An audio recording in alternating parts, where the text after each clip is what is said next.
علمت نفس ما قدمت وأخرت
كلا بل تكذبون بالدين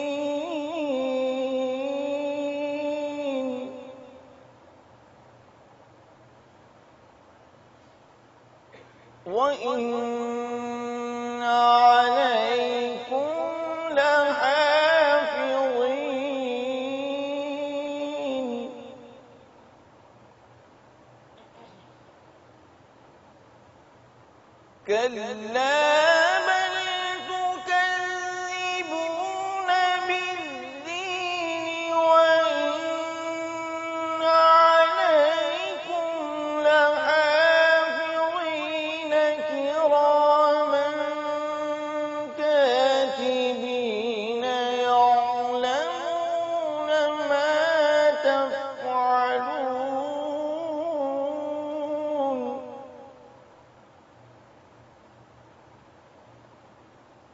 إن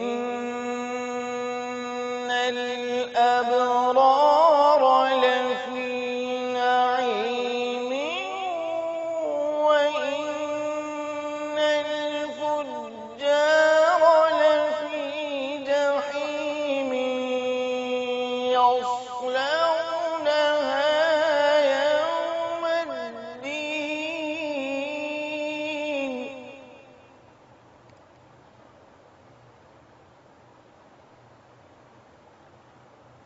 إن الأبرار لفي نعيم وإن الفجار لفي جحيم يصلونها يوم الدين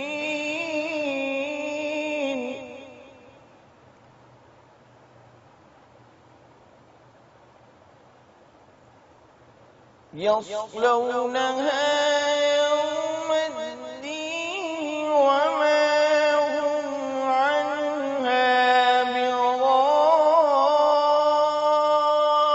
بغائبين وما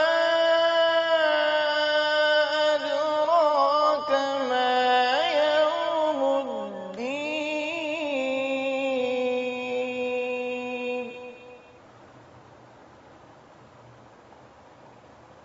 يصلونها يوم الدين وما هم عنها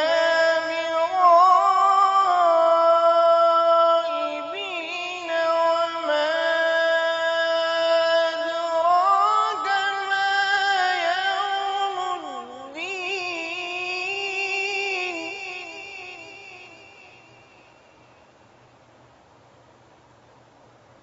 ثم ما أدراك ما يوم الدين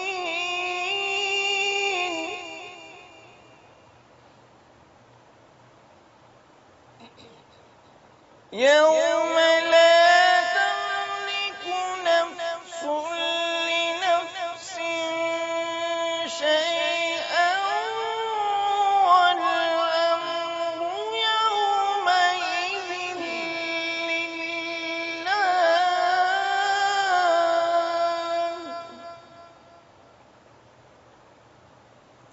ثم ما أدراك ما يوم الدين يوم لا تملك نفس لنفس شيئا والأمر يومئذ لله صدق الله العظيم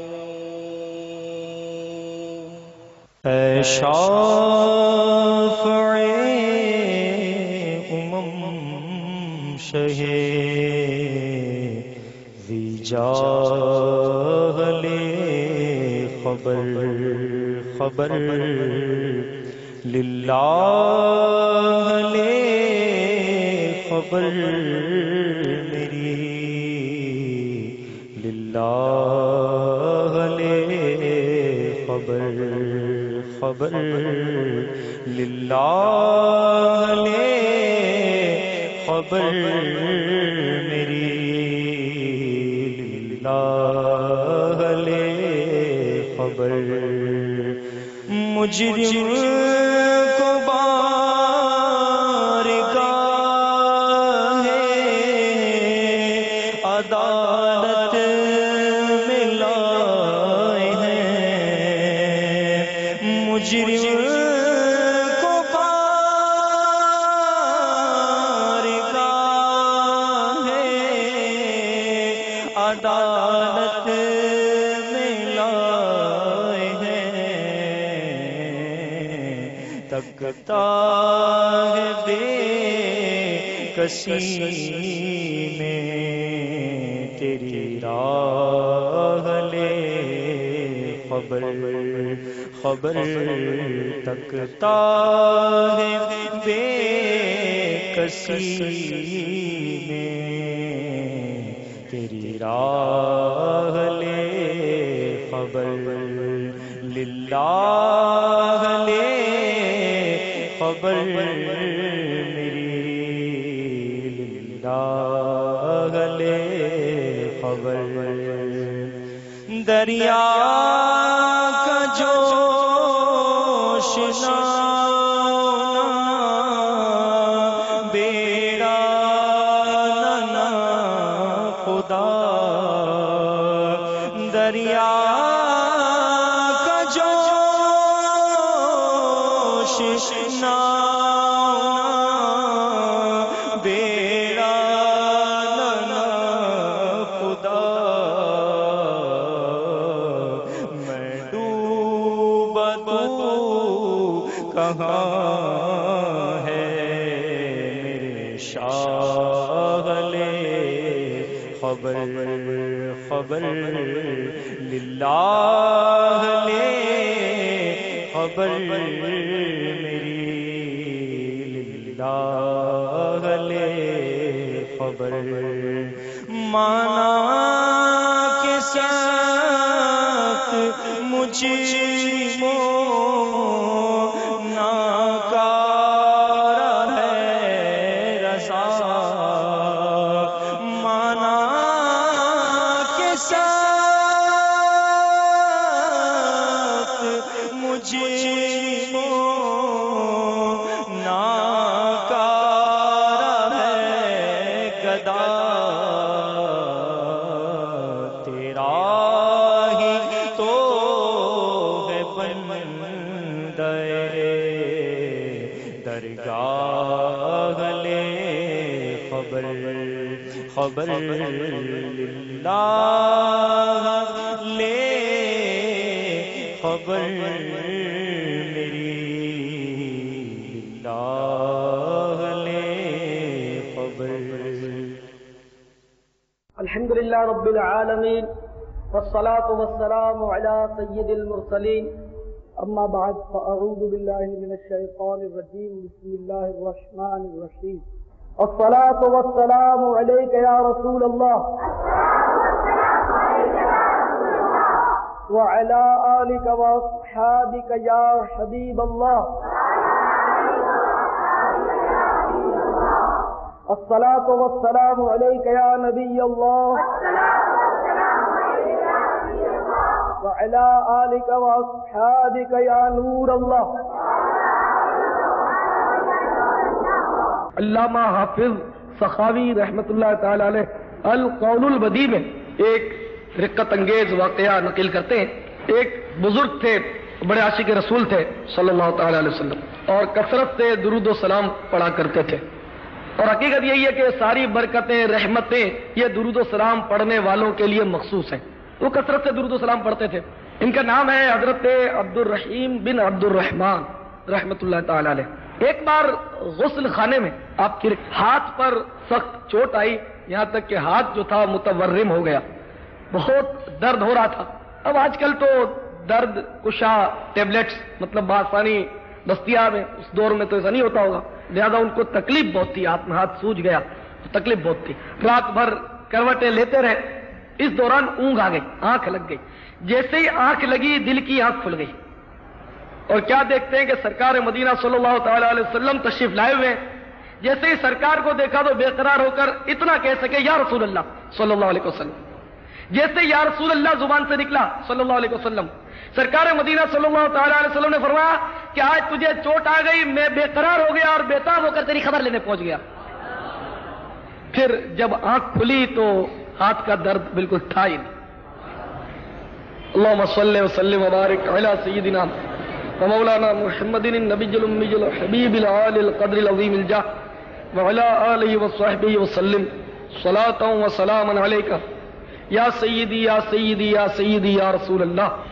مدینہ منورہ کے وقت کے مطابق گزشتہ رات تقریباً 2:45 بجے میں مطالعہ کر رہا تھا تو ایک حکایت میں نے پڑھی. ایک مقام پر پہنچ کر رقت کی ایک لہر میرے جسم میں دوڑ گئی. اور بڑی درد انگیز وہ حکایت تھی، تو میں نے سوچا کہ آج اسی حکایت کو میں آپ کی خدمت میں پیش کروں۔ واقعی اللہ تعالیٰ کی رحمتیں، اس کی شان بڑی عجیب ہے۔ وہ واقعہ آپ سنیں گے تو آپ کو انشاءاللہ اس کی مطلب زیادہ لطف آئے گا، اور اللہ کرے کہ ان بزرگوں کے اور اولیاء اللہ کے واقعات سے ہمیں عبرت اور درس بھی حاصل ہوا کرے، کیونکہ عام طور پر ہوتا ہی ہے کہ ہم لوگ ون وے کے قائل ہیں، ٹو وے نہیں رکھتے، ون وے، لیکن یہ ایک کان سے سنا دوسرے کان سے نکال دیا، سیدھا چلا گیا، ہے نا؟ تو ایک کان سے سنے تو اس کو مطلب دل میں اتارنے کی کوشش کریں، ٹرن بھی کیا کریں، سیدھا مطلب تھرو نہ جایا کریں۔ تو اللہ کرے یہ باتیں ہمارے دل میں اترنا شروع ہوں۔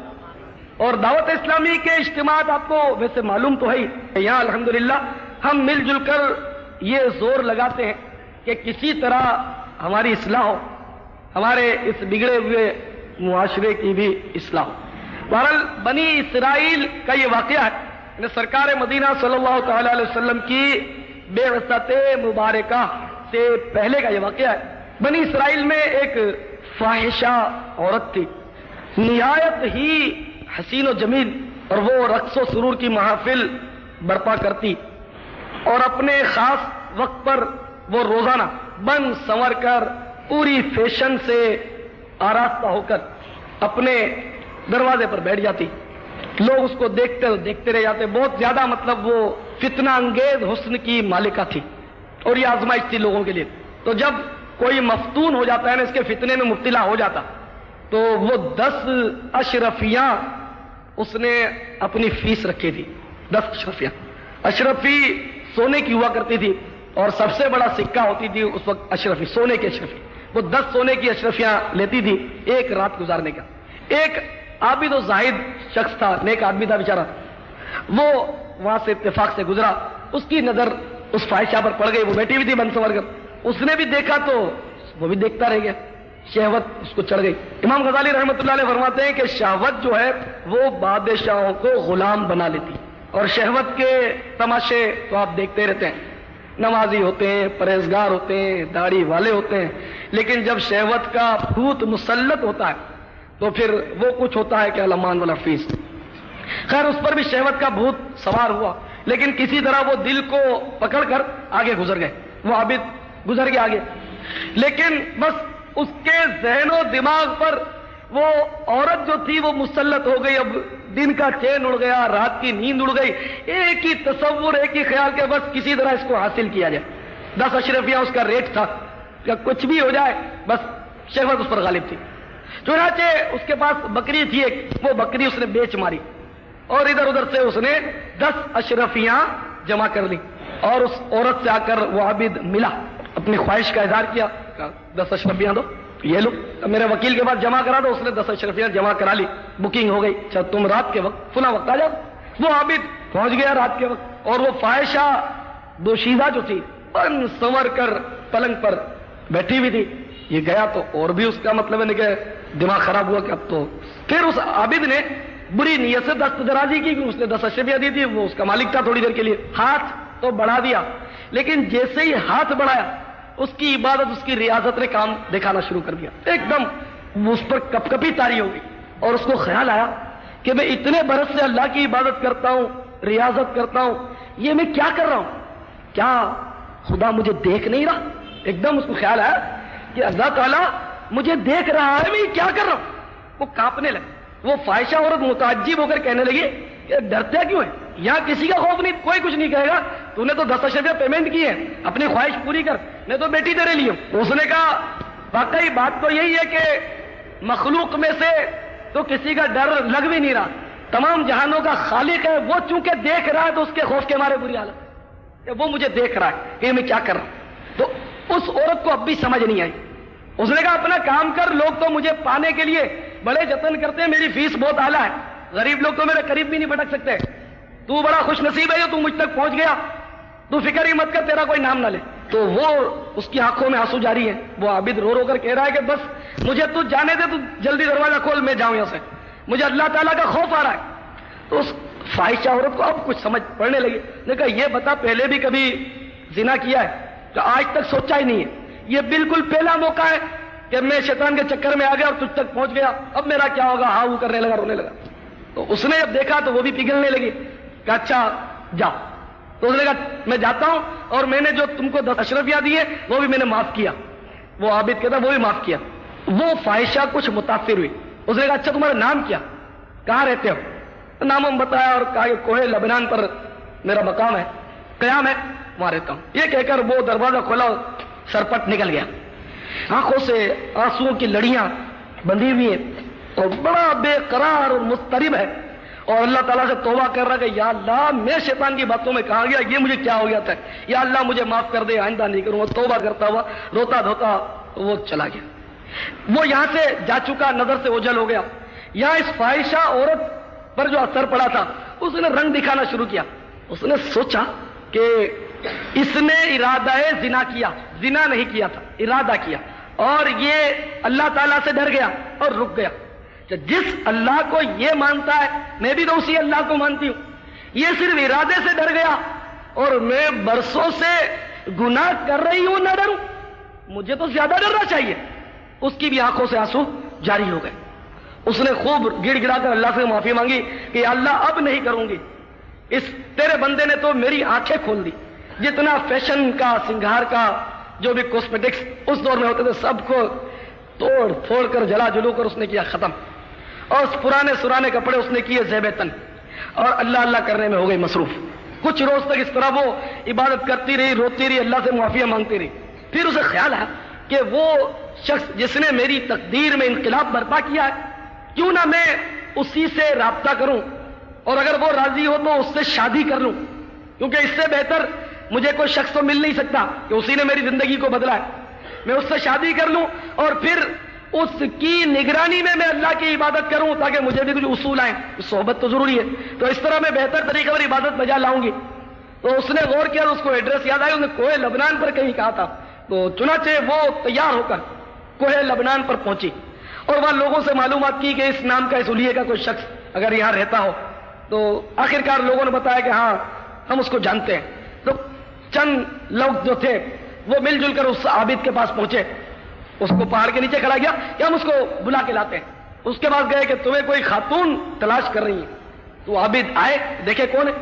جب وہ عابد سامنے آئے تو جیسے ہی اس عورت پر نظر پڑی فوراً پہچان لیا، اور وہ سارا واقعہ جو تھا گناہ والا وہ یاد آ گیا۔ جیسے ہی یاد آ گیا تو رقت طاری ہو گئی اور ایک دم چیخ ماری اور دھڑام سے گرے اور روح پرواز کر دی۔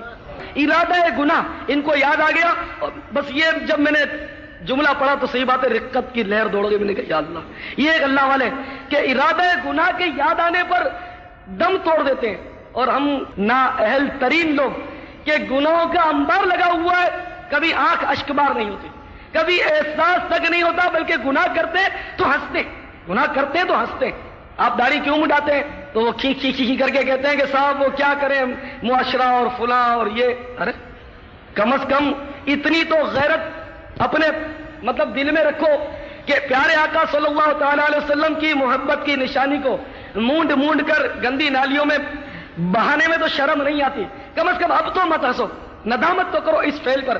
جب کوئی گناہ یاد دلائے اس وقت تو ندامت ضروری ہے، شرم سے آدمی نگاہ جھکائے، ورنہ یاد رکھیے حدیث پاک میں ہے جو ہنستے ہنستے گناہ کرے گا وہ روتے روتے جہنم میں داخل کیا جائے گا۔ تو اللہ تعالیٰ سے ہم پناہ مانگتے ہیں۔ بہرحال اس عابد کو اپنا ارادہ گناہ یاد آیا، اس نے چیخ ماری اور دم توڑ دیا۔ اس عورت کو بڑا رنج ہوا، اس نے لوگوں کو کیفیت بتائی کہ ایسی سی بات تھی، اور میں تو آئی تھی کہ اس کی صحبت میں رہ کر کچھ سیکھوں، اور یہ راضی ہو تو میں نکاح کروں، اب مجھے اس کے رشتہ داروں سے ملاؤ کہ کچھ نہ کوئی رشتہ داروں میں بھی تو اثر ہوگا اس کا۔ تو پھر لوگوں نے کہا کہ ایک اس کا بھائی ہے بالکل کنگال، اس کے پاس کوئی پیسہ ویسا نہیں ہے، کم اسی سے میری بات چیت کرا دو، میں اس سے مطلب ہے کہ نکاح کر لوں گی۔ چنانچہ وہ بھی تیار ہو گیا اور ان دونوں کا نکاح ہو گیا، اور لکھا ہے کہ اس نیک عورت پہلے بہت گناہگار تھی لیکن پھر تو عابدہ زاہدہ بن گئی، اس نیک عورت سے 70 لڑکے پیدا ہوئے، 70، اور 70 کے 70 اولیاء اللہ ہوئے، سب ولی اللہ۔ اللہ کی شان کہاں یہ طوائف اور فاحشہ اور بازاری عورت، اور کہاں ایک ولی کی نظر اس پر پڑ گئی اور ولی کی نظر کیمیا اثر نے اس کی قیا پلٹ دی، اس کی نسلوں کو پلٹ دیا۔ نگاہ ولی میں یہ تاثیر دیکھی، بدلتی ہزاروں کی تقدیر دیکھی۔ تو میرے پیارے اسلامی بھائیوں، ہمارے اسلاف میں آپ نے دیکھا پچھلے لوگوں میں کتنا خوف ہوتا تھا، اور وہ عورت جب سنگار کر کے بیٹھتی تھی لوگ اس پر فریفتہ ہوتے تھے، تو اس کا مطلب یہ کہ پہلے اتنی فیشن نہیں ہوتی ہوگی، اکا دکا کوئی فیشن کرتی ہوگی، جیسے آج کل بھی دیہاتوں میں اور یہ بے پردگی نہیں ہوتی۔ ہم لوگ چھوٹے چھوٹے دیہاتوں میں بھی جانے کا اتفاق ہوتا ہے، تو میرے خیال میں اتنی بے پردگی نہیں ہوتی جتنی بڑے شہروں میں ہوتی ہے۔ عام طور پر فیشن اور یہ وہ زینت اتنی نہیں ہوتی۔ اب آج کل تو ہر گلی میں، ہر گھر میں، اور بڑے بڑے مطلب یعنی کہ وہ کمپاؤنڈ بنتے ہیں بعض علاقوں میں کہ ہزاروں آدمی، سینکڑوں آدمی رہتے ہوتے ہیں، اور چھوٹے چھوٹے تنگ رستے ہوتے ہیں، وہاں عورتیں اور بالکل یعنی کہ عورتیں وغیرہ بڑی زینت کر کے فیشن کر کے بالکل دروازوں پر بیٹھے۔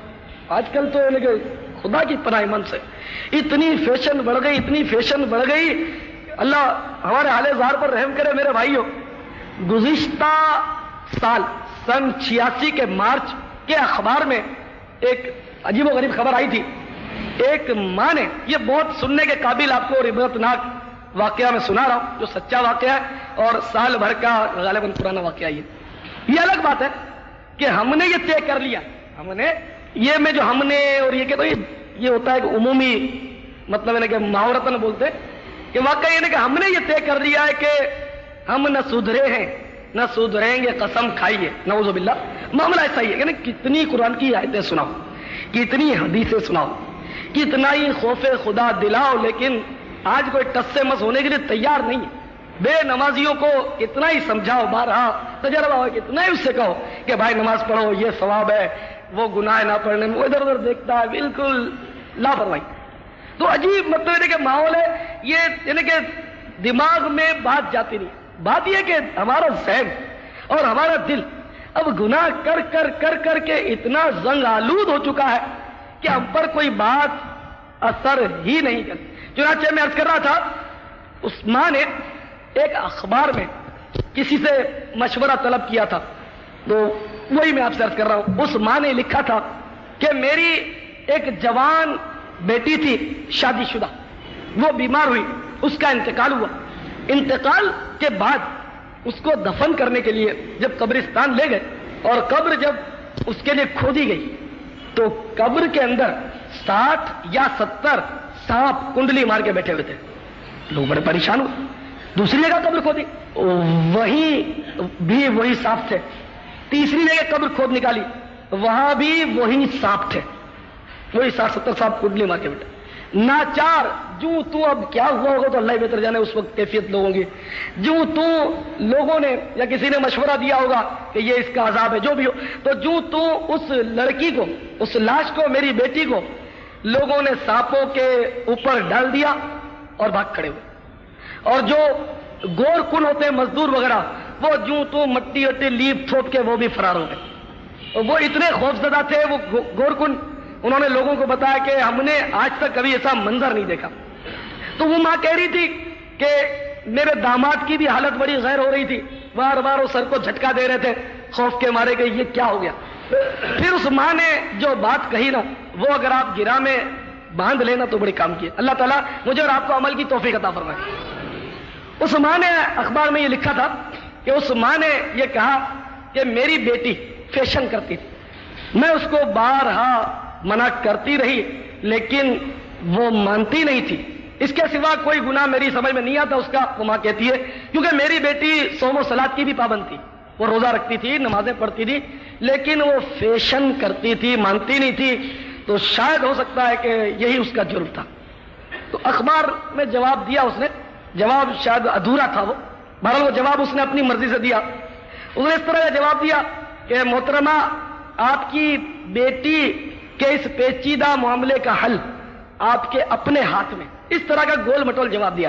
شاید وہ کہنا یہ چاہتا تھا اخبار والا کہ تم اپنی بیٹی کو سچے دل سے معاف کر دو کہ وہ تمہاری بات نہیں مانتی تھی اور فیشن کرتی تھی، تو شاید عذاب دور ہو جائے، یا تم ماں اور ماں کی دعا اولاد کے حق میں قبول ہوتی ہے تو تم اس کے لیے دعا کرو، جو بھی اب مطلب اس نے مبہم 2-3 عبارتوں میں اس کا جواب اخبار میں دے دیا تھا۔ تو میرے پیارے صحیح بھائیوں، آپ نے دیکھا فیشن، وہ لڑکی ماں اعتراف کرتی ہے اور یہ ماں سمجھدار تھی کہ اپنی لڑکی کو فیشن سے روکتی تھی. کیا اب بھی کوئی ایسی سمجھدار ماں آپ نے دیکھی ہے؟ ہوگی. وہ بھی مطلب اسی معاشرے کی عورت ہے اور نام بھی ظاہر مسلمانوں والا ہے. تو یہ کہ ایسی خواتین تو بہت کم ہوں گی جو پردے کی تلقین اپنی بیٹیوں کو کرتی ہوں گی. توبہ. آج کل اور ماں باپ کے مظالم خصوصاً دین کے معاملے میں اپنی اولاد پر انہیں یقین مانے میرا یہ معمول بن گیا. مجھے آتے ہی رہتے ہیں بیچارے ہمارے دیوانے اور بتاتے رہتے ہیں میرا دل لیکن یوں سمجھے کہ ایک طرح سے خون روتا ہے. بالکل ان کی جب سنتا ہوں تو میں سیریس ہو جاتا ہوں. بس مجھے سمجھ نہیں آتی کہ میں کیا حل کروں. مثلا کوئی آتا ہے, ایک لڑکا بیچارہ بیچ میں آیا, مجھے بڑا رحم آیا, میں کیا اس کی مدد کر سکتا ہوں. وہ کہہ رہا تھا کہ جب بھی میں کہتا ہوں کہ میں دعوت اسلامی کے اجتماع میں جاؤں گا تو مجھے میرے ماں باپ اتنا مارتے کہ نشان پڑ جاتے ہیں. مارتے نہیں, ہم ملا نہیں بننے دیں گے. ایسے ایسے بیچارے آتے ہیں, وہ کہتے ہیں کہ ہمارے امامے پھاڑ دیتے ہیں, ہمارے امامے جلا دیتے ہیں, ہمارے سنت کے مطابق کپڑے سلواؤ تو وہ پھاڑ دیتے ہیں.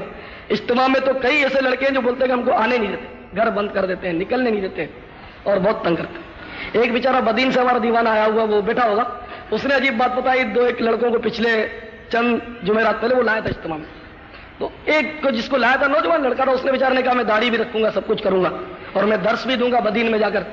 اس کی ماں کو پتا چل گیا, تو اس کو میں نے پوچھا اس سے کیا حال ہے. اس نے بتایا کہ اس کی ماں کو پتا چل گیا کہ وہ میری دوستی کی وجہ سے وہ داڑھی اور یہ سب درس و تیاری ہو گئی ہے. تو اس کی ماں نے وہ اتنی سختی کی اور اس سے قسم لی کہ اس سے تو دوستی چھوڑ دے, خبردار اگر تو اس سے ملا ہے, خبردار تو نے داڑھی رکھی ہے, خبردار اگر تو نے درس دیا ہے مسجد میں, خبردار اگر تو دعوت اسلامی کے ماحول میں گیا. اس کو ہٹا دیا, اب نمازیں وغیرہ سب گول.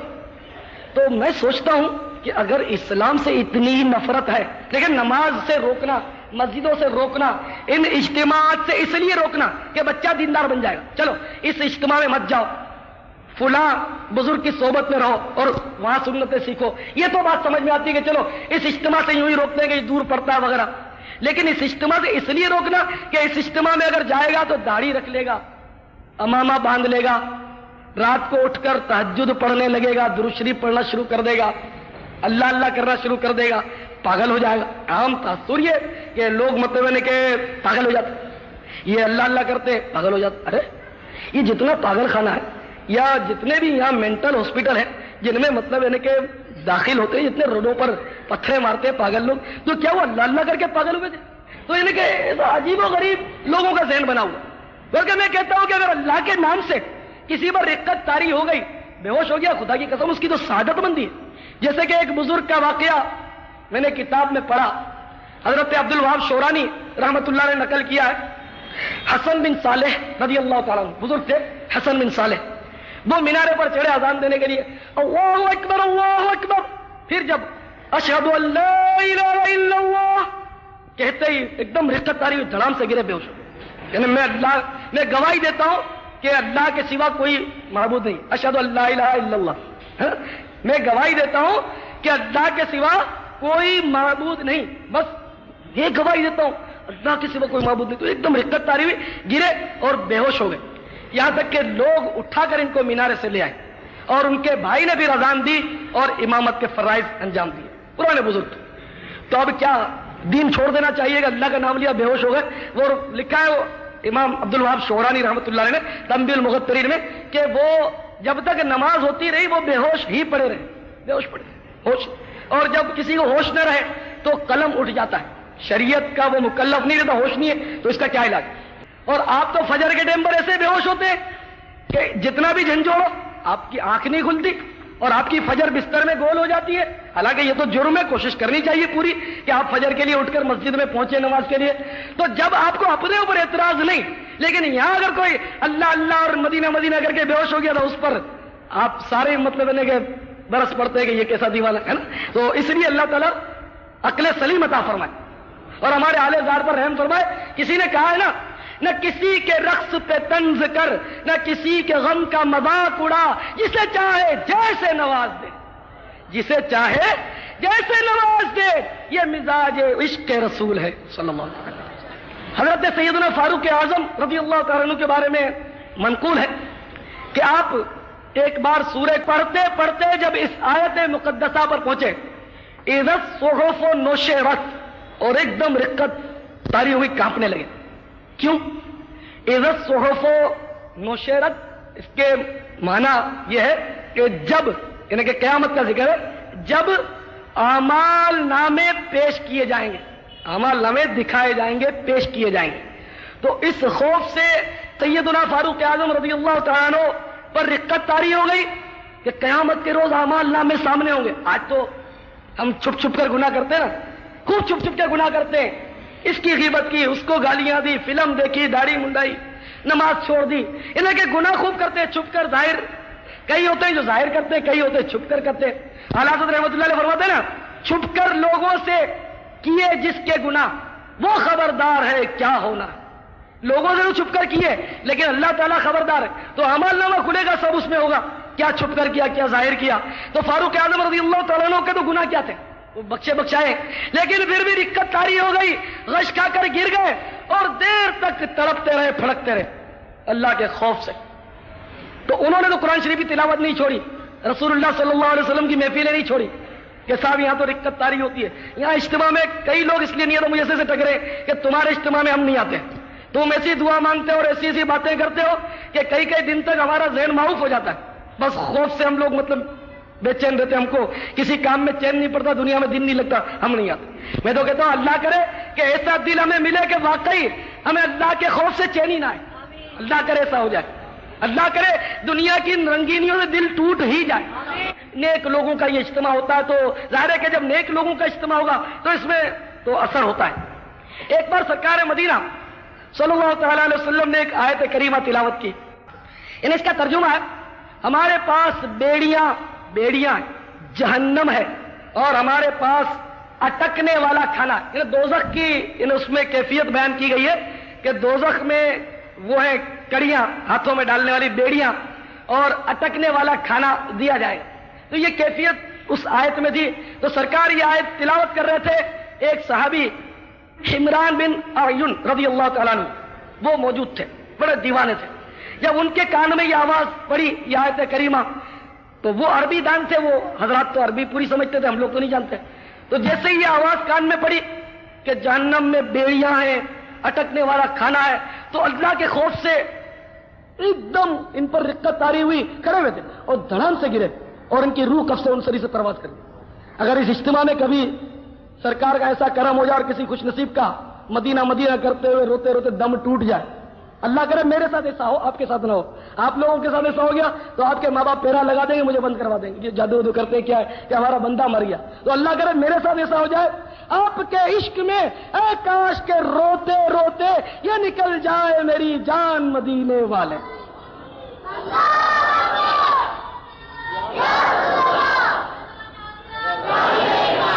میں صحیح کہتا ہوں، اگر ایسا ہو جائے ہمارے اجتماع میں کبھی کسی کی روح پرواز کر جائے تو پھر اجتماع پر شاید پابندی پڑ جائے، کیونکہ ابھی تو بے ہوشی تک نوبت ہے، کچھ لوگ بے ہوش ہو جاتے ہیں بیچارے.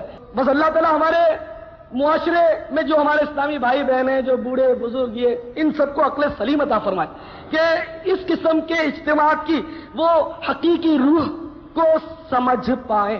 وہ حقیقی روح نہیں سمجھتے بیچارے، وہ یہ سمجھتے ہیں بس داڑھی رکھ لے گا، ماما پہن لے گا تو معاشرے سے یہ بالکل کٹ جائے گا. حالانکہ ایسی بات نہیں، ہم لوگ معاشرے سے نہیں کاٹتے.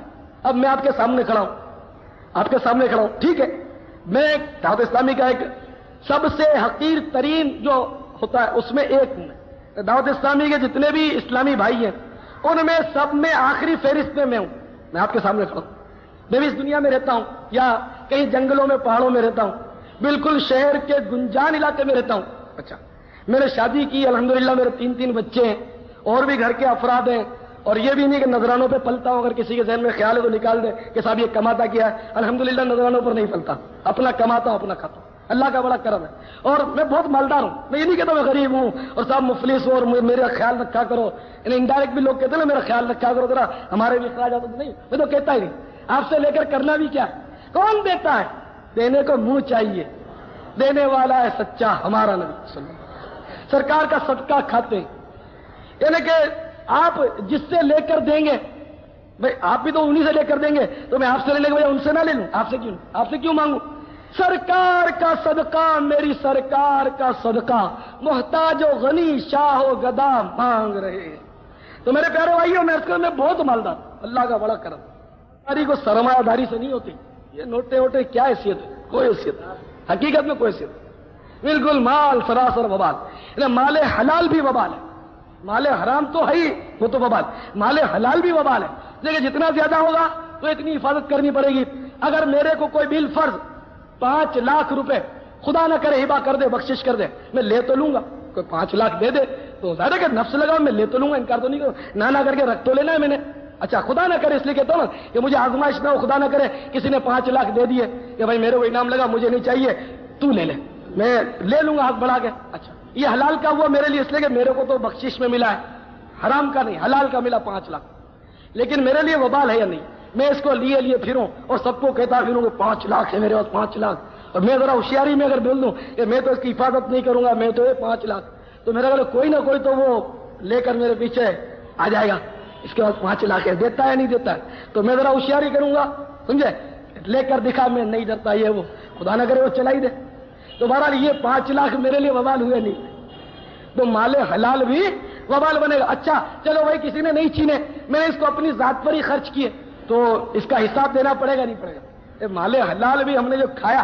اس کا حساب تو ہے، ہم جو لنچ کرتے ہیں، ہم لوگ ڈنر کرتے ہیں، ناشتہ کرتے ہیں نا، اور یہ چٹخارے اور چٹپٹے کھاتے رہتے ہیں، ان سب کا حساب ہے، پانی پیتے نا اس کا بھی حساب ہے۔ اچھا اسی طرح دوست مل کر کھائیں، مہمان آ گئے، دوست مل کر آئے اور مل کر کھا پی رہے تو اس کا بھی کوئی حساب نہیں۔ تو بعض بزرگوں کا تو کیمیا سعادت میں امام غزالی رحمۃ اللہ علیہ نقل فرمایا کہ بعض بزرگ جب ان کے پاس کوئی مہمان آ جاتے تھے تو جتنا بھی گھر میں ہوتا تھا ہم لوگ تو بچا بچو کے دیتے ہیں، اچھی جو آئٹم ہے وہ تو چھپا کے رکھتے ہیں، اور ایسے ہی تو وہ بزرگ جو تھے وہ سارا کا سارا جو بھی گھر میں ہوتا تھا وہ صدقے سے مہمان کے آگے رکھ دیتے تھے، حالانکہ اتنا تو ممکن نہیں ہوتا، اتنا سارا کھانا جو بھی ہو وہ رکھ دیا، اب مہمان جتنا کھائے باقی تو بچ رہنا ہے، تو بزرگوں کی یہ سوچ ہوتی تھی کہ ابھی یہ جو بچ گیا وہ ہم رکھیں گے اور کھاتے رہیں گے کہ حساب ہی نہیں ہوگا اس کا، تو مہمان کے ساتھ کا بچا ہوا ہے۔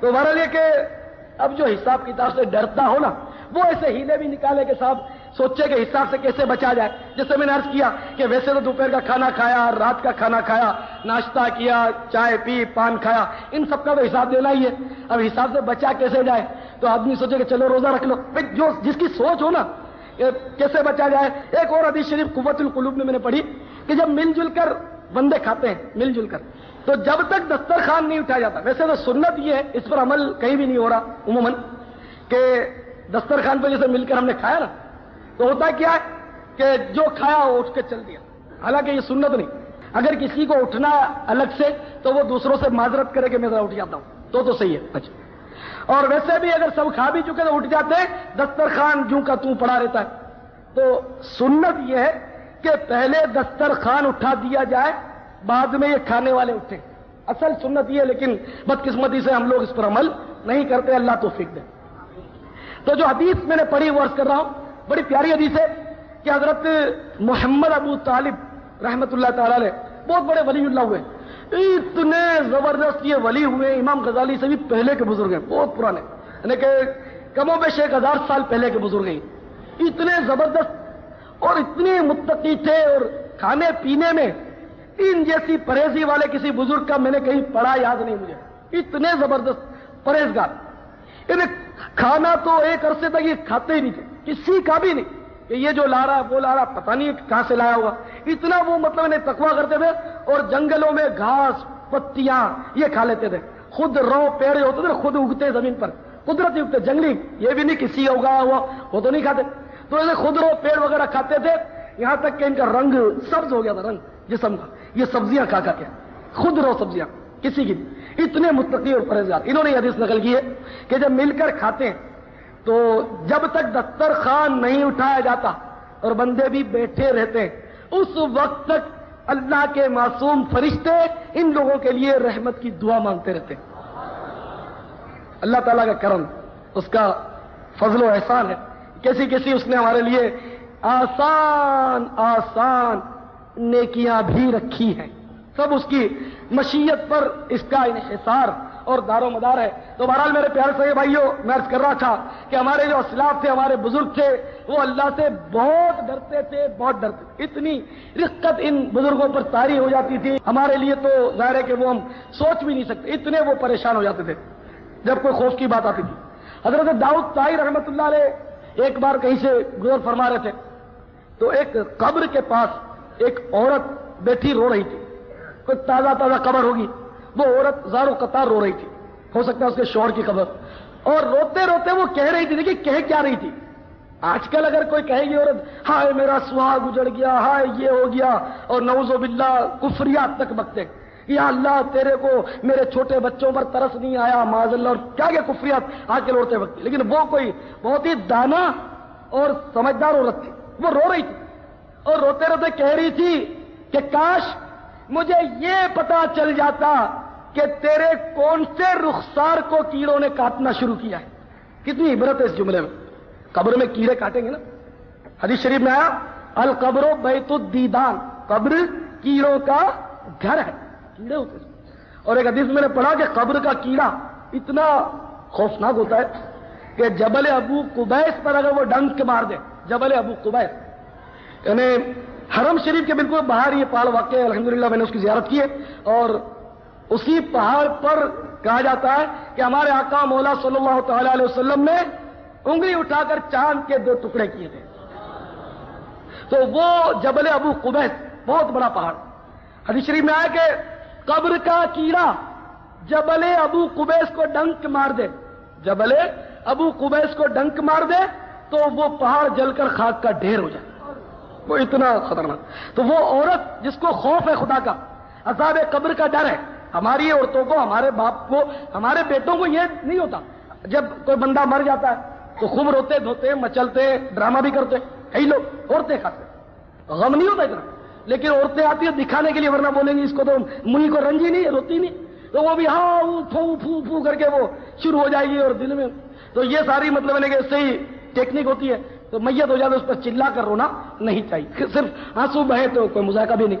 تو بہرحال یہ کہ ہمارا یہ رونا اور دھونا یہ سب نفسیاتی ہوتا ہے. قبر کا برزخ کا کوئی احساس نہیں ہوتا کہ اس کے ساتھ اب بیچارے کے مرنے کے ساتھ کیا ہوگا, اس غم سے بندہ روئے, یہ نہیں ہوتا آج کل. خیر, تو وہ عورت رو رہی تھی اس غم سے کہ میرے اس قبر میں میرا عزیز چلا گیا. اس سے کہہ رہی کہ کاش مجھے پتا چل جاتا کہ تیرے کون سے رخسار سے کیڑوں نے کاٹنا شروع کیا. داؤد طائی رحمۃ اللہ علیہ نے جب یہ سنا تو تھر تھر کانپنے لگے اور غش کھا کر زمین پر گرے, بے ہوش. تو ان اللہ والوں کو اس قدر خوف ہوتا تھا, اور ہمیں خوف آتا ہی, ہمارا دل بالکل ختم. یعنی کہ خوف کا میرے پیارے صحیح بھائیوں نام و نشان بھی نہیں. پہلے اس قدر لوگوں کو خوف ہوتا تھا. مشہور واقعہ آپ نے سنا ہوگا, حضرت امام غزالی علیہ رحمۃ اللہ علی نے لکھا ہے کہ ایک شخص نے غلام خریدا. اس نے غلام نے کچھ شرطیں لگائی. ان میں ایک شرط یہ بھی تھی کہ میں دن کے وقت تیری خدمت کروں گا اور رات کو میں خدمت نہیں کر سکوں گا. مالک نے کہا ٹھیک ہے. اب غلام کو لے آئے, غلام کو کمرے دکھائے کہ تو کوئی کمرہ پسند کر دے. اس نے شکستہ اور ٹوٹا پھوٹا کمرہ پسند کیا. ہم لوگ کو کتنے مکان نہ جانے دیکھ بھال کر گھوم گھام کے لیتے, پھر علاقے بھی دیکھتے ہیں کہ یار یہ علاقہ ٹھیک نہیں ہے. پھر مکان وہ دیکھتے ہیں کہ ویسٹ اوپن ہے یا نہیں ہے. ویسٹ اوپن سمجھتے ہیں نا, مغربی جانب یہ ویسٹ کہلاتا ہے. یہاں اوپن یعنی مغرب کی طرف کھلا ہوا ہونا چاہیے, کیونکہ ہوا جو ہے وہ مغرب کی طرف سے آتی ہے. تو ہم ہوا کیوں مانگتے ہیں مغرب کی طرف سے؟ گرمی نہ لگے, ذرا مطلب ہے گرمی نہ لگے اور تازگی رہے, تازہ ہوا میں ملے. اب یہ تو دیوانے ہی تو سوچ سکتے, اپنی سوچ اسی کا. کوئی دیوانہ یوں سوچے کہ مغرب کی طرف ہم اس لیے ویسٹ اوپن لیتے ہیں کہ مغرب کی طرف سے ہوا آتی ہے, تو اسی سمت میں سمجھ گئے نا, المدینہ چل مدینہ, اسی سمت جانا پڑتا ہے نا. تو اس سمت مدینہ بھی ہے, مکہ مکرمہ بھی ہے, مدینہ بھی اسی سمت. تو ہم اس لیے ویسٹ اوپن لیتے ہیں, مغربی جانب کھلا لیتے ہیں کہ مدینے کی ہواؤں کے مست جھونکے ہمیں آیا کریں. لیکن اب یہ سوچ کہاں, وہ کسی نے کہا نا, بیکل نے کہا یہ ہوا کے مست جھونکے جو ارم سے آ رہے ہیں, جو مدینہ ہو کے آتے تو کچھ اور بات ہوتی. تو بہرحال یہ کہ اللہ ایسی سوچ عطا فرمائے. تو اچھی نیت میں ثواب زیادہ ہوگا. اگر ویسٹ اوپن اس لیے ہم نے لیا کہ ہم یہ کہ کراچی کے سمندر کی ہواؤں کی لہروں سے لطف اندوز ہوتے رہیں گے, نصیب ہمارے. اگر ویسٹ اوپن اس نیت سے لیا کہ مکہ مدینہ ایسی سمت ہے, مدینے کی میٹھی میٹھی ہواؤں سے بھی لطف اندوزی رہے گی, چلو وہ ہوا تو شاید وہاں سے گزر کرنا ہے, لیکن یہی نیت اور تصور بھی تو لطف سے خالی نہیں. یا یہ نیت کر لی کہ صاحب اذان کی آواز یہاں سے آئی, یہ نہیں. ہم بارہ یہ کہ مکان میں پوری راحتیں تلاش کرتے ہیں, لیکن اس دیوانے نے کہا، اس دیوانے نے شکستہ ٹوٹا پھوٹا کمرہ پسند کیا، اس میں رہنے لگا، رات کو وہ کام نہیں کرتا۔ ایک بار وہ مالک رات کو کسی کام سے نکلا ہوگا، اس کمرے سے گزرا تو حیران رہ گیا کہ اس کمرے کی چھت جو ہے وہ غائب ہے اور ایک نور کی قندیل اس پر لٹک رہی ہے اور آسمان اس سے سر سے لے کر آسمان تک ایک نور کی چادر تنی ہوئی ہے۔ یہ حیران رہ گیا کہ یہ کیا ہے، اور دیکھتا رہا۔ اب وہ غلام جو ہے وہ مناجات کر رہا تھا، اس بے خبر تھا، اللہ کی یاد میں گم تھا اور مناجات کر رہا تھا رو رو کر، یا اللہ کاش میں دن کو بھی تیری عبادت کر سکتا، مولا مجھے معاف کر دے، تو جانتا ہے کہ دن کو میں اپنے مالک کی خدمت پر مامور ہوں، رات کو تیری بارگاہ میں حاضر ہوتا ہوں، اگر دن کو بھی میں آزاد ہوتا تو یا اللہ دن رات تیری عبادت کرتا۔ مالک نے سنا تو اس کی آنکھوں میں آنسو آ گئے کہ اتنا نیک اور پہنچا ہوا غلام ہے، میں پتہ نہیں تھا۔ رات بھر وہ دیکھتا رہا دور سے، پھر جب صبح تڑکا ہوا تو وہ نور کا قندیل ختم ہو گیا اور وہ چلا آیا۔ اپنی بیوی سے بات کی کہ جانتی ہے جو غلام خریدا ہے ایسی ایسی باتیں، وہ تو بہت پہنچا ہوا ولی ہے۔ اچھا رات کو آ تجھے دکھاؤں گا۔ تو پھر رات کے وقت اندھیرا جب اچھی طرح پھیل گیا تو وہ مرد اپنی عورت کو لے کر اس غلام کے کمرے کے پاس آیا اور میاں بیوی اب دونوں نے دیکھا کہ وہی حالت ہے، چھت کھلی ہوئی ہے اور قندیل روشن ہے اور نور کی چادر تنی ہوئی ہے۔ دونوں دیکھ کر روتے رہے اور آخر کار اس غلام نے جب یہ کلمات کہے کہ یا اللہ کاش میں دن کے وقت بھی آزاد ہوتا تو رات دن تیری کھل کر عبادت کر سکتا، تو وہ سیٹھ جو تھا وہ مالک وہ آگے بڑھ گیا، اس نے اس کے کندھے پر شفقت سے ہاتھ رکھا، تو دیکھا تو ہڑبڑا کر مالک کھڑا چونک گیا۔ مالک روتے ہوئے کہہ رہا تھا کہ بیٹے آج سے تو آزاد ہے، اب دن رات تو جی کھول کر اللہ تعالیٰ کی عبادت کیا کر۔ لیکن اس غلام نے جب مالک کو دیکھا تو وہ پریشان ہو گیا کہ میرا راز جو آج تک سیغے میں تھا آج میرا راز افشا ہو گیا، میرا راز کھل گیا۔ اللہ تعالیٰ کی جناب میں ہاتھ اٹھائی اور رو رو کر کہنے لگا یا اللہ میں جو کچھ تیری بندگی کرتا تھا اب تک وہ میرے اور تیرے درمیان راز تھا مولا، اب یہ راز کھل چکا، غیر کو پتا چل گیا کہ میں تیری عبادت کرتا ہوں اے اللہ، اب جب غیر کو پتا چل گیا تو اب مولا مجھے زندہ رہنا منظور نہیں ہے۔ ایک چیخ فضا میں بلند ہوئی، اس کی پہنائیوں میں گم ہو گئی اور وہ غلام گش کھا کر گرا اور اس کی روح پرواز کر گئی۔ اور ہمارا معاملہ تو بالکل الٹا ہے، بالکل الٹا۔ ہم اگر کوئی نیکی کریں تو ہمیں انتظار رہتا ہے، انتظار الانتظار، کہ کب پتا چلے کہ ہم نے نیکی کی ہے۔ مثلا میں نے حج کر لیا، ایک مثال ہے، میں نے حج کر لیا، اب لوگوں کو کیسے پتا چلے کہ میں نے حج کا کارنامہ سر انجام دیا ہے؟ جو نماز تو میں پڑھتا ہوں تو چار آدمی دیکھتے ہیں نا، روزانہ دیکھتے ہیں کہ مسجد آستی میں چڑھا چڑھ مسجد کی طرف جا رہا ہوں، یہ وضو کرتا ہوں، ذرا جھومتا جھامتا ہوا نماز پڑھتا ہوں، سب کو پتا کہ میں نمازی ہوں، لیکن میں نے حج بھی تو کیا ہے، یہ کیسے پتا چلے؟ اگر نماز کا بھی لوگوں کو پتا نہ ہوتا نا پھر تو میں کوئی صورت کرتا کہ لوگوں کو پتا چل جائے۔ اب چونکہ نماز کا پتا ہے تو کہنے کی ضرورت نہیں، انڈر اسٹوڈنٹ لوگوں کو پتا ہے کہ اپن نمازی ہے، ٹھیک ہے نا۔ اب اپن نے حج بھی کیا ہے، اب لوگوں کو پتا کیسے چلے کہ حج کیا ہے؟ تو شیطان نے مشورہ دیا، یار گھبراتا کیوں ہے؟ تیرے اعمال کو برباد کرنے کے لیے ماں بدولت کی خدمات حاضر ہے۔ جب بھی تجھے کوئی نام پوچھے نا تو کہہ دیا کر جناب آپ کا نام حاجی محمد الیاس، ماشاء اللہ حاجی صاحب ہمارے دعا کرنا، اور حاجی صاحب یوں بولتے ہیں اپن نے حج کیا ہے۔ میں جھوٹ نہیں بولتا، حاجی صاحب صاحب میں ایسی بات کہہ نہیں سکتا، میں تو حافظ قرآن ہوں۔ اچھا حافظ صاحب، ماشاء اللہ حافظ صاحب معاف کرنا گستاخی، یعنی کہ شیطان ایسا مشیر ہے، آج تک کسی کو ایسا مشیر ملا ہی نہیں ہوگا برباد کرنے کے لیے، ایسا زبردست مشیر۔ کیونکہ نماز کا سب کو پتا ہے، ورنہ صحیح بات ہے اگر نماز بھی چھپ کر پڑھنا فرض ہوتی نا، حج تو اب دیکھتے ہیں غیر ملکی لوگ دیکھتے ہیں، پتہ نہیں چلتا کہ حج کے لیے وہاں تو افراتفری ہوتی ہے، کوئی نہیں جانتا کہ یہ کہاں کا ہے، یہی پتا چلتا ہے کہ یہ پاکستانی ہے، یہ انڈونیشیا ہے، یہ جاپانی، یہ فلاں ہے، یہ عام طور پہ پتا نہیں چلتا کہ یہ پاکستانی ہے، یہ اس کا نام یہ اور فلاں رہتا ہے۔ اچھا تو حج کا پتہ نہیں چلتا تو اپنے نام کے آگے حاجی لکھنے کی کہنے کی ہم نے رسم اپنا لی تاکہ لوگوں کو ہماری نیکی کا پتہ چلتا رہے، بیڑا غرق ہوتا رہے، چاہے شیطان تالیاں بجاتا رہے کہ حاجی صاحب کتنے بیوقوف ہیں، اپنے پکے دوست ہیں، جس کو دیکھو حاجی حاجی حج حج مبارک بورڈ لگتا ہے، آنے سے پہلے جانے سے پہلے دنادن خوب مطلب ریکارڈنگ ہوتی ہے اور شامیانے تنتے ہیں، اور حج پر جانے سے پہلے حاجی صاحب کے حج کا سارا عملیہ میٹ ہو چکا ہوتا ہے۔ اتنی ریاکاری اس کو شیطان کرا دیتا ہے، اور جب تک اس ماحول میں آتا نہیں حاجی صاحب کو کوئی بتاتا نہیں، اس کو پتا چلتا نہیں۔ بدقسمتی۔ اور ایک میں ٹیڑھا آدمی جو بولتا ہی رہتا ہوں تاکہ آپ کی عبادتیں بچانے میں کوئی مدد مل سکے، میں بہت ٹیڑھا ہوں۔ دیکھیں نا، اگر ہم نماز بھی چھپ کر پڑھتے ہوتے پتا نہ چلتا، ہمارے اندر تو چور چھپا ہوا نا کہ ہماری عبادت ظاہر ہو، ورنہ کیا ضرورت ہے؟ حاجی غوث اعظم، حاجی غریب نواز، کیا انہوں نے حج نہیں کیا تھا؟ آپ کیوں نہیں کیا؟ تو وہ شیطان ان پر حاوی نہیں ہوتا تھا، وہ نہیں لکھتے تھے، اپنے آپ کو نہیں کہتے تھے ہم پر شیطان حاوی ہو جاتا، ہم کہہ مارتے، موقع بموقع پھونک دیتے۔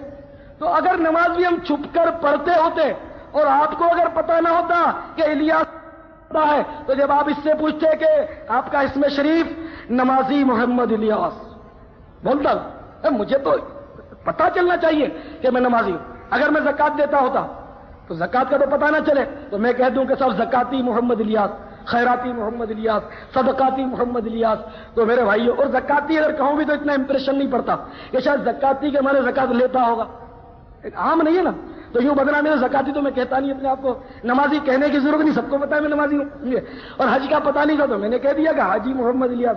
تو یہ بھائیوں سمجھانے کے لیے عرض کر رہا ہوں، میں نے آپ کو یہ نہیں کہا کہ میں نے حج پڑھا یا نہیں پڑھا، اور مجھے آتا کیا ہے۔ ایک بزرگ عاجزی بتا رہا ہوں، عاجزی، وہ بزرگ اپنے دوستوں سے فرمایا کرتے میں اس قدر گناہگار ہوں، اس قدر گناہگار ہوں اور بدکار ہوں، مگر یہ پردہ میرا رکھا ہوا ہے، ورنہ اگر میری بدکاری ظاہر ہو جائے تو میری سانس سے اس قدر تعفن نکلے گناہوں کا، اس قدر بدبو نکلے کہ میرے پاس تم بیٹھ بھی نہ سکو۔ اس طرح مطلب ہے آج جی۔ ایک بزرگ فرماتے ہیں کہ اگر میں مسجد میں ہوتا اور یہ اعلان ہوتا کہ سب سے زیادہ گناہگار ہے وہ سب سے پہلے مسجد میں سے باہر نکل جائے، تو بزرگ فرماتے سب سے پہلے تو میں ہی دوڑ لگاؤں، کوئی طاقت میں مجھ سے زیادہ اور وہ مجھے دھکیل کر باہر نکل جائے ٹھیک ہے، اور میں سب سے پہلے باہر نکل جاؤں کہ میں سب سے بڑا گناہگار اور بدکار ہوں۔ بزرگان اس طرح عاجزی کرتے تھے۔ اور اگر اپن کو کہہ دے کوئی، اگر کوئی آ کر دروازے پر اعلان کر دے کہ جو اس میں سے بدکار ہے وہ نکل جائے، تو میرا خیال ایک اور بدکاری ہو جائے اس کے ٹکڑے ہو جائیں کہ اتنے نیک لوگ امامے والے داڑھی والے بیٹھے، تو وہ بدکار کو ڈھونڈ نہیں آیا ہے۔ ہماری سوچ بتا رہا ہوں اور بزرگوں کی سوچ۔ تو بہرحال عاجزی، حضور مفتی اعظم ہند حضرت مولانا مصطفیٰ اللہ خان علیہ رحمت الرحمان فرماتے ہیں نفس بدکار نے دل پر یہ قیامت توڑی، نفس بدکار نے دل پر یہ قیامت توڑی، عمل نیک کیا بھی تو چھپانے نہ دیا۔ اگر نیک عمل کر بھی لیا تو نفس اتنا پریشان کرتا ہے کہ جلدی کسی کو پتہ لگ جائے، کسی طرح یہ پتہ لگ جائے کہ مسجد میں نے دریا بچھائی ہے، بس کسی طرح پتہ چل جائے۔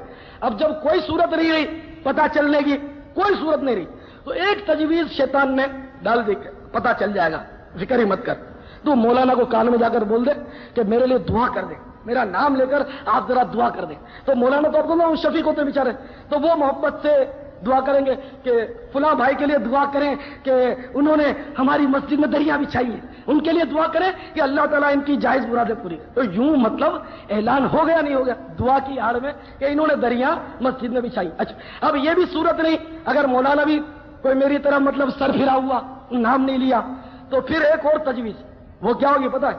وہ پھر یہ ہوتی ہے کہ آپ کسی کو کہنا نہیں، میں کسی کو آپ کہنا نہیں، میں صرف آپ کو بتاتا ہوں کہ فلاں مسجد میں دریا میں نے بچھائی ہے، کسی کو کہنا نہیں، میں صرف آپ کو بتاتا ہوں۔ یوں کہہ کر مطلب کہ بہرحال اپنے عمل کا اظہار کسی نہ کسی طرح شیطان کے نامفید مشورے سے ہم لوگ کر ہی دیا کرتے ہیں۔ اللہ ہمیں اخلاص نصیب فرمائے، کیونکہ اخلاص اور ریا یہ دونوں متضاد باتیں، میمے اور عاجزی یہ دونوں مطلب ہے کہ بالکل زمین و آسمان کا اور آگ پانی کا فرق ہے۔ لیکن آج کل میمے کا دور ہے اور اپنی نمائش کا زمانہ ہے کہ عمل ہم لوگ کرتے تھوڑا اور واہ واہ کراتے ہیں زیادہ۔ ہاں اگر نیت صحیح ہے اور بتانے سے اگلے کو ترغیب دلانا مقصود ہے تو پھر اپنے عمل کا اظہار کیا جا سکتا ہے ضرورت۔ مثال کے طور پر حضور سیدنا غوث اعظم رضی اللہ تعالیٰ عنہ فرماتے ہیں کہ میں نے جو ریاستیں کی ہیں وہ اگر کسی پہاڑ پر رکھ دی جائیں تو وہ پہاڑ بھی ریزہ ریزہ ہو جائے، تو بتانا یہ مقصود ہے۔ حضور غوث پاک اپنے غلاموں کو یہ تعلیم دیتے ہیں کہ اگر کچھ مرتبہ چاہتے ہو تو مٹو اور اللہ کے حضور جھکو اور اس کی عبادت کرو اور اعلیٰ مقام حاصل کرو، تو ضرورت ہے مطلب بتاتے۔ اسی طرح سیدنا امام اہل سنت پیر و مرشد مولانا شاہ احمد رضا خان فاضل بریلوی رحمۃ اللہ تعالی علیہ کے ملفوظہ شریف میں کہ میں ہر سال سرکار مدینہ صلی اللہ تعالی علیہ وسلم کی طرف سے ایک فربا دمبے کی قربانی کرتا ہوں. دمبا وہ بھی فربا، تکڑا، مریل نہیں. تو اس میں یہ بتانا مقصود ہے کہ اپنے مریدوں کو، معتقدوں کو، کہ آپ کے معتقدین مریدین تو 2 5 10 20 تو نہیں، کسی محلے کے یا چھوٹے سے گاؤں کے پیر صاحب تو نہیں، اعلیٰ حضرت تو امام اہل سنت ہے، لاکھوں کروڑوں مسلمان ان کو مانتے ہیں الحمدللہ، اور مانتے رہیں گے قیامت تک. تو یہ کہ اس صورت میں انہوں نے یہ اظہار کیا تاکہ ان کے ماننے والے تو اپنی سمجھ میں بھی آئی بات کہ واقعی سرکار کی طرف سے قربانی کرنی چاہیے. اگرچہ سرکار کو تو کمی نہیں، لیکن اپن تو دیکھیں نا، بوٹی دے کر بکرا لینے کے چکر میں ہوتے ہیں. بوٹی دے کر بکرا لینا سمجھتے نا آپ. تو انہیں کہ اپن کیا دے سکتے ہیں سرکار کو، لیکن حقیر سے نظرانہ آگے کر دیا تو سرکار نے کرم کا دریا بہا دیا. یہ ہوتا ہے نا. تو اس لیے مطلب دمبا اور فربا اس کی قید کیوں کہ تگڑا نہ. ہم سرکار کی خدمت تو کر ہی نہیں سکتے، سرکار کے شان تو کوئی چیز دے نہیں سکتے، لیکن اپنے طور پر تو کوشش کریں کہ بہتر سے بہتر کوئی ہدیہ سرکار کی نظر ہم کریں. تو یہ بہرحال ضرورتاً اظہار کرنے میں کوئی حرج نہیں ہوتی جب دوسروں کو ترغیب دلانا مقصود ہو، لیکن عموماً یہ نیت نہیں ہوتی، بس ہماری عادت ہوتی ہے کہ ہمارا عمل ظاہر ہو جائے. اور بدقسمتی سے خوف خدا جو ہے وہ ہمارے دلوں سے نکل گیا. اگر خوف خدا داخل ہو جائے تو اخلاص بھی آ جائے، ریاکاری سے بھی جان چھوٹ جائے اور سب کچھ آ جائے. تو اللہ تعالیٰ ہمیں اپنا خوف نصیب فرمائے. مسلک کا تو امام ہے الیاس قادری، مسلک کا تو امام ہے الیاس قادری، تدبیر تیری تام ہے الیاس قادری، تدبیر تیری تام ہے الیاس قادری، فکر رضا کو کر دیا عالم پہ آشکار، یہ تیرا اونچا کام ہے الیاس قادری، سرمستی یہ رضا کی ہر عالم میں دھوم ہے، سرمستی یہ رضا کی ہر عالم میں دھوم ہے، ساقی یہ دور جام ہے الیاس قادری، مسلک کا تو امام ہے الیاس قادری. میں مبلغ بنوں سنتوں کا، خوب چرچا کروں سنتوں کا، ہو کرم بہر خاک مدینہ.